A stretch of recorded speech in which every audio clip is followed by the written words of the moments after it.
బెంగాల్లో అల్లర్లను సృష్టించి రాజకీయ లబ్ధి పొందేందుకు బీజేపీ ప్రయత్నిస్తోందన్నారు ఆ రాష్ట్ర సీఎం మమతా బెనర్జీ. అధికారంలోకి రావడానికి ప్రజలను రెచ్చగొడుతున్నారని విమర్శించారు. దేశంలో బీజేపీ పాలిత రాష్ట్రాల్లోనే గిరిజనులు, మహిళలపై అత్యధిక దాడులు జరిగాయని తెలిపారు. పురులియాలో ఎన్నికల ప్రచారంలో పాల్గొన్న మమత బీజేపీ పాలిత రాష్ట్రాల్లో చేపలు తినరని చెప్పారు. వారి అధికారంలోకి మాంసం, గుడ్లు తిననివ్వరన్నారు. బీజేపీ నేతలు ఏ మతాన్ని నమ్మరని, రాజకీయం కోసం ప్రజలను రెచ్చగొడుతున్నారన్నారు సీఎం మమత.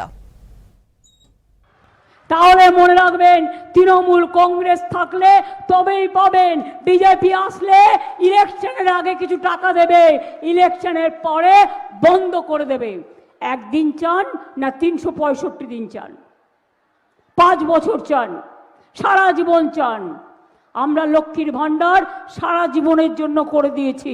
সারা জীবন মা ভাই মা বোনেরা আমার লক্ষ্মীর ভান্ডার পাবেন, কারণ ঘরে ঘরে আমার লক্ষ্মী, ঘরে ঘরে সরস্বতী, ঘরে ঘরে বিদ্যাবতী, ঘরে ঘরে সতী সাবিত্রী, ঘরে ঘরে রোশনারা, ঘরে ঘরে জাহানারা, ঘরে ঘরে বাউরি, ঘরে ঘরে বাগদি, ঘরে ঘরে কুম্ভকার, ঘরে ঘরে টুডু, ঘরে ঘরে লোধা, ঘরে ঘরে সবাই আছে।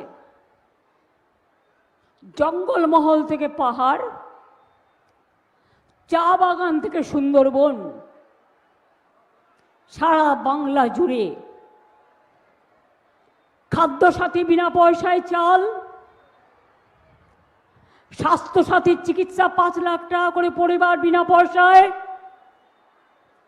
লক্ষ্মীর ভান্ডার, Kanyashree scholarship, school college university, class 9-এ উঠলেই বিনা পয়সায় সাইকেল, ক্লাস 11-এ উঠলে বিনা পয়সায় স্মার্টফোন, তাছাড়াও 10 লক্ষ টাকার ছাত্রছাত্রীদের জন্য স্মার্ট কার্ড, আর ট্রাইবেল এসসিদের জন্য তো ওটা 20-30 লাখও হয়ে যায়।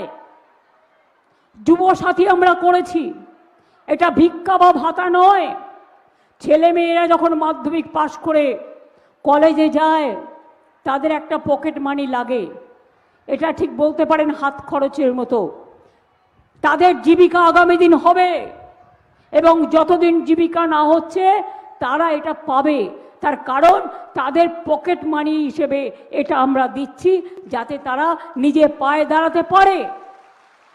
যারা দরখাস্ত করেছেন এখনও কিছু পাননি, সেটা হচ্ছে ডুপ্লিকেট হয়ে গেছে। এগুলো আপনাদের ডেকে ডেকে কারেক্ট করা হবে এবং আপনারাও পাবেন, চিন্তা করবেন না।